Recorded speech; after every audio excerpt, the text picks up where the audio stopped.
terbiasa di masjid dan tidak terbiasa di luar masjid. Hadirin bapak-bapak, ibu-ibu rahimakumullah. Kanjeng Nabi juga dawuh al-insan mahallul khata' wan nisyan. Jadi manusia itu tempatnya salah dan lupa. Tadi saya itu pas sedang ngimami Pak, aduh ada YouTuber, saya grogi. Masa ayat yang sudah sering saya baca saya lupa. Wasyamsi wa duhaha wal qamari idza ta'ala. Tapi saya kalau lupa tidak saya teruskan. Karena kalau terus diingat-ingat nanti sholatnya nggak selesai-selesai. Maka harus diganti ayat. Harus diganti surat. Tidak apa-apa. Membaca surat itu hukumnya sunnah. Andai kita tidak membaca surat, sholat kita tetap sah. Tapi tidak mendapatkan fadilah sunnah membaca surat-surat pilihan. Dulu ada Pak, sedang jemaah membaca surat Qul ya ayyuhal kafirun. Bismillahirrahmanirrahim. Qul ya ayyuhal kafirun. La a'budu ma ta'budun. Wala antum a'biduna ma a'bud. Wala ana a'bidum ma abattum. Wala antum a'biduna ma a'bud. Wala ana a'bidum ma abattum. Wala antum a'biduna ma a'bud. Wala ana a'bidum ma abattum. Gak sampai-sampai.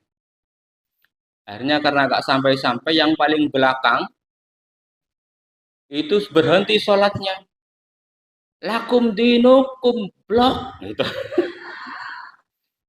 Ternyata dengar itu imamnya langsung. Lakum dinukum waladdallin. Amin. Mulai lagi.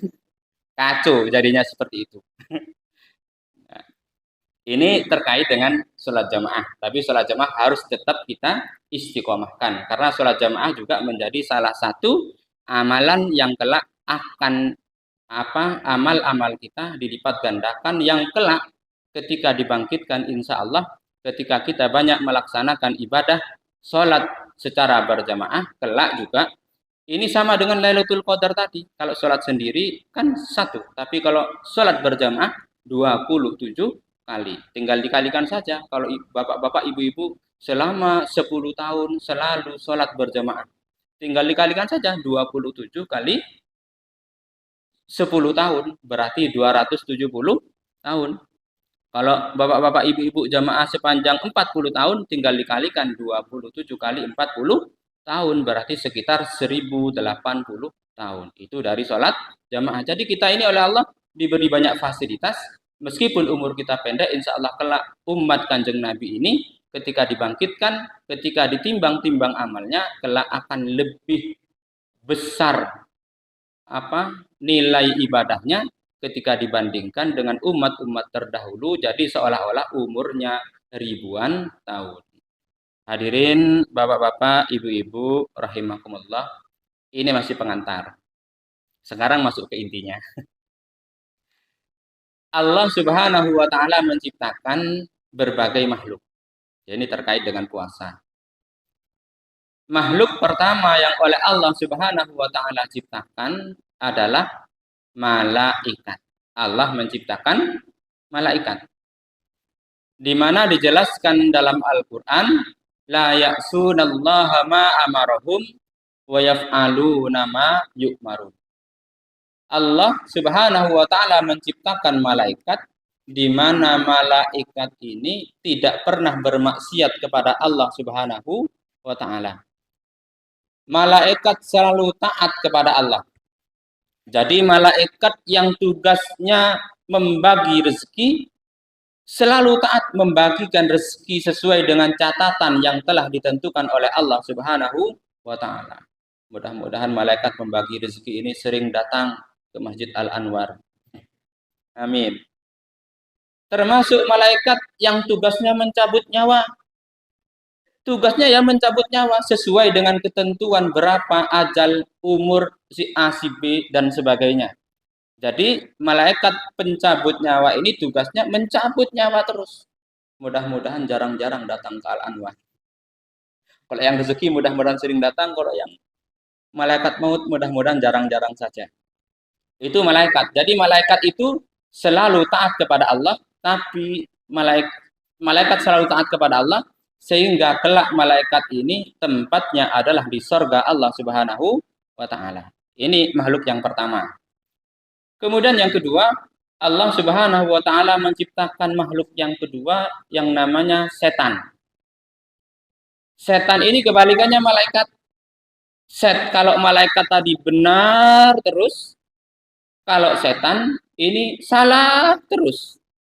Sehingga kelak tempat setan ini adalah di neraka. Nah, tinggal kita pilih.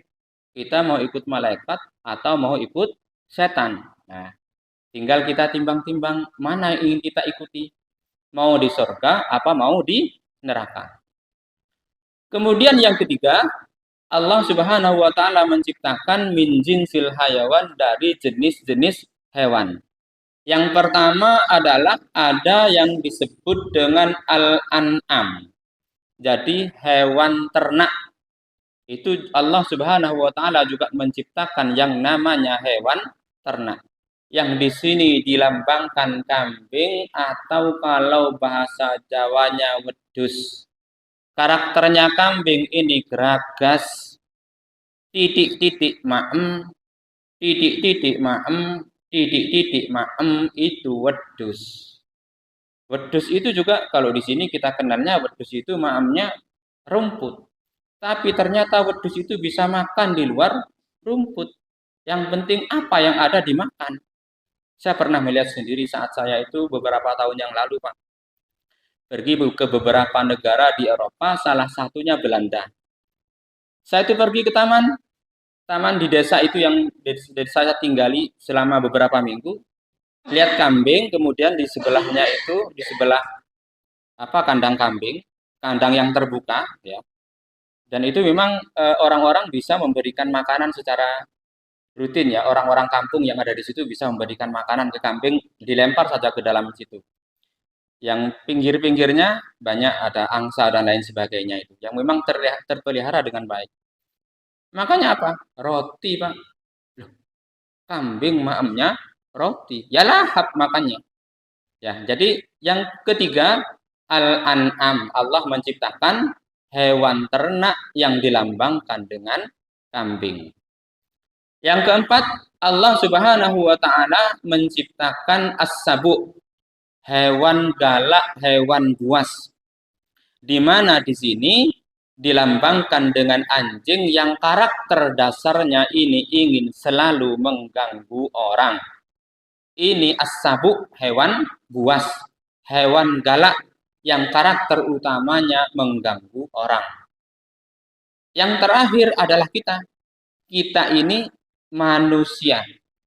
Di mana karakternya manusia? Semuanya. Jadi mulai dari unsur malaikat, unsur setan, unsur hewan ternak, unsur hewan buas, semuanya menyatu dalam diri manusia. Makanya ibu-ibu tidak heran kalau ibu-ibu misalnya saking cintanya sama suami. Ketika suami datang kerja, alhamdulillah, malaikat penyelamatku sudah datang. Tidak salah. Karena apa? Karena dalam diri manusia ada unsur malaikat. Bahkan mungkin pada anak-anak yang masih kecil, belum pernah berdosa, belum pernah bermaksiat kepada Allah. Kemudian ibu mendoakan, semoga ya Allah, malaikat kecilku engkau jadikan anak yang sukses kelak. Malaikat kecilku tidak salah. Karena dalam diri manusia ada unsur kemalaikatan. Anak kecil ini masih belum pernah berdosa, belum pernah bermaksiat kepada Allah. Jadi itu. Kemudian ada kadang-kadang orang yang dikenal oleh tetangganya gegeran terus. Mulai dari Pak RT, Bu RT, Pak RW, Bu RW, tetangga mulai dari ujung selatan sampai ujung utara, ujung timur sampai ujung barat pernah ngerasani gegeran sama orang ini. Sehingga kemudian dijuluki sama tetangganya. Masa uang iblis ibu. Tidak salah. Karena apa? Karena dalam diri manusia ada unsur keiblisan. Ada orang didik-didik maem, didik-didik maem, didik-didik maem, maem terus. Sehingga kemudian sama temannya diculik, iku mosok wong wedhus. Enggak salah karena dalam diri manusia ada unsur kewedusan dan bapak-bapak jangan tersinggung, enggak apa-apa karena dalam dalam diri kita memang ada unsur-unsur itu. Makanya kalau dalam sinetron Indonesia itu ada macam-macam. Iku mosok wong kok koyo mak lampir. Enggak apa-apa. Karena dalam diri kita memang ada unsur kemaklampiran. Wong kok koyo gerantong enggak apa-apa. Karena dalam diri kita ada unsur kegerantongan. Tapi memang itu semua karakter-karakter itu ada dalam diri kita. Tinggal bagaimana kita memunculkan. Apakah lebih dekat ke malaikat? Apa lebih dekat unsur-unsur setannya yang sering muncul? Atau unsur hewan galaknya atau hewan ternaknya yang muncul dalam diri kita. Misalnya ini. Bahkan ada banyak istilah ya. Yang antara hewan dengan manusia itu ada istilahnya masing-masing. Dalam istilah hewan, kita kenal yang namanya buaya. Dalam istilah dunia kemanusiaan, ada yang namanya buaya darat. Dalam dunia hewan, dikenal dengan kupu-kupu. Dalam dunia manusia dikenal dengan kupu-kupu malam. Jadi semuanya ada dan itu tidak salah karena memang itu menjadi sifat-sifat yang ada dalam diri manusia. Sehingga kemudian apa? Karena manusia itu merupakan makhluk paling kompleks, makhluk paling lengkap yang mengandung semua unsur, maka kita oleh Allah dilatih melalui kurikulum puasa. Di mana puasa ini sebenarnya karakter dasar puasa adalah al-imsak, adalah ngempet. Ibu-ibu, tempe halal apa haram, Bu? Halal. Es degan halal. Bapak-bapak, es krim halal apa haram? Halal. Kemudian masakan Padang halal. Semuanya halal. Tapi di siang hari di bulan Ramadan kita tidak minum es degan, kita tidak minum es jus, kita tidak makan masakan Padang, kita tidak makan rujak cingur dan lain sebagainya. Karena apa? Karena kita latihan ngempet. Jadi meskipun halal, kita ngempet. Kalau terhadap sesuatu yang halal saja kita bisa menahan diri, insya Allah terhadap sesuatu yang haram kita akan lebih bisa menahan diri. Maka makna utama puasa itu adalah kita belajar mengendalikan diri atau dalam bahasa singkatnya belajar ngempet. Atau mungkin misalnya ibu-ibu kalau siang-siang pas sedang libur hari Sabtu, hari Minggu ada komunitas. Jadi bareng-bareng biasanya isinya rasan-rasan. Itu biasanya yang rasan-rasan bapak-bapak. Kalau ibu-ibu tidak. Karena kita belajar ngempet, ini soim, saya puasa. Nanti ayo, habis maghrib rasan-rasannya. Nyampe maghrib, ternyata sudah maghrib, capek. Karena habis buka, kekenyangan. Nanti aja habis taraweh. Ngempet lagi. Sampai taraweh. Saat setelah sholat taraweh, ngumpul lagi, ternyata ngantuk. Alhamdulillah tidak sampai rasan.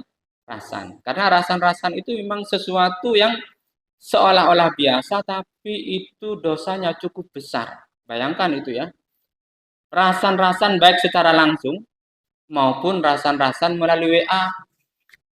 Jadi yang kita tulis dengan yang kita sampaikan dengan mulut kita itu hukumnya sama.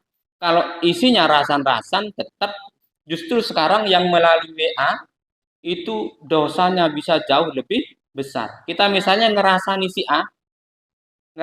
A, kita kirim ke teman kita satu orang. Kemudian teman kita satu orang itu oleh dia dikirim ke grup lain yang isinya 200 orang. Bayangkan 200 orang menerima rasan-rasan kita. Disebar lagi. Jadi semakin terus menyebar itu kalau kita rasan-rasan lesan itu hanya itu saja yang dengar saja. Tapi kalau melalui HP itu bisa luar biasa, beranak pinak dan terus menerus. Jadi intinya puasa itu belajar ngempet. Jadi namanya ngempet, maka siang hari kita harus banyak ngempet.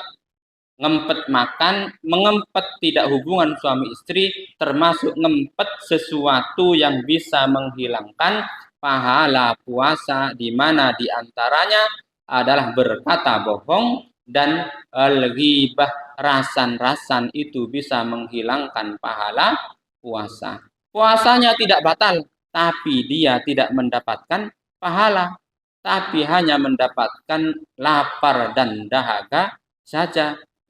Beda Pak, kalau misalnya ada orang lupa di hari pertama, hari kedua lupa kalau sedang puasa. Kemudian ia masuk ke warung, pesan rujak, habis 2 piring. Setelah itu pesan jus apukat, habis 2 gelas. Loh, ya Allah, sudah habis 2 piring sama 2 gelas. Ya Allah, ingat saya sedang puasa. Lanjutkan puasanya. Mudah-mudahan ibu-ibu sering lupa. Tapi kalau katanya Roma Irama, kalau selalu lupa itu pasti sengaja. Tapi ada ulama yang membatasi, namanya lupa itu tentu tidak banyak lah, makanya paling 1, 2, 3 ingat baru berhenti. Kalau sampai habis 2 piring biasanya nggak lupa, tapi memang sengaja. Tapi kalau memang benar-benar lupa, tidak apa-apa. Lanjutkan puasanya, mudah-mudahan tiap hari lupa. Sudah, kembali lagi ya. Jadi puasa ini adalah mendidik kita untuk belajar ngempet. Karena manusia ini keinginannya banyak. Sehingga kemudian puasa mendidik kita untuk ngempet. Misalnya ibu punya uang 10 miliar. Kalau ibu tidak punya kepandaian ngempet, mau diapakan uang ini ya? Kemudian beli tas misalnya yang mereknya Hermes atau apa, harganya 900 juta. Hanya sebuah tas. Ini kalau secara akal, buat apa hanya tas saja harganya sampai mendekati 1 miliar. Jadi puasa ini mengajarkan kita untuk ngempet. Jadi kalau tas harga 150-an, 200 ribuan saja sudah bisa dipakai dengan fungsi yang sama. Kenapa harus beli yang harganya 1 miliar hanya untuk tas? Paling kalau dibawa ke kampung sama orang kampung dikira harganya paling mahal, ya paling 500 ribu gitu. Padahal dia belinya capek-capek belinya 1 miliar. Tapi ketika dibawa ke kampung, Allah harganya paling ya berapa ratus ribu. Nah, maka pendidikan puasa ini kita harus belajar ngempet. Jadi karena kita ini banyak keinginan, maka kita harus belajar ngempet. Jadi ngempet makan, ngempet minum. Maka pendidikannya apa? Kalau kita bisa ngempet terhadap sesuatu yang halal, insya Allah terhadap sesuatu yang haram, kita akan lebih bisa ngempet. Itu adalah pendidikan utama puasa agar kita bisa mengendalikan diri, dan insya Allah dengan berpuasa kelak yang akan tampil dalam diri kita, yang akan muncul dalam diri kita adalah sifat-sifat yang mendekati malaikat. Makanya selama bulan puasa ini kita dididik hidup ala cara malaikat. Dalam kitab Aqidatul Awam, kitab yang dulu di kampung-kampung diajarkan ke anak-anak SD, di mana di situ disebutkan wal malakul ladzi bila abi wa malaikat itu tidak berbapak, malaikat tidak memiliki ibu, malaikat tidak butuh hubungan suami istri. Jadi kita selama bulan puasa siang saja kita hidup ala malaikat, bisa ngempet, tidak melakukan hubungan suami istri. La akla la syurba wala naumalahum. Kita tidak makan, tidak minum. Malaikat tidak makan, tidak minum, dan juga tidak tidur. Maka selama bulan Ramadan di siang hari kita dididik hidup ala malaikat, tidak makan, tidak minum. Kalau malaikat sepanjangnya tidak makan, tidak minum. Kita ini hanya hidup ala malaikat siang saja, mulai dari subuh sampai maghrib. Tapi kadang-kadang ada orang tidur mulai duhur, habis duhur karena lemes dia tidur. Bangun-bangun dengar adzan, Allahu Akbar, Allahu Akbar, langsung kurang makan-makan. Terus ditegur sama keluarganya, loh, kok wis maem? Loh, ini kan sudah adzan, Bu. Ini adzan asar, loh. Kok podo adzan asar kalau adzan maghrib? Amin. Allahumma amin. Mudah-mudahan kita oleh Allah melalui pendidikan puasa ini kita mampu menahan diri dan insya Allah kita lebih banyak menampilkan, memunculkan sifat-sifat malaikat yang memang oleh Allah dianugerahkan kepada kita. Di mana tujuan utama puasa la'allakum tattaqun.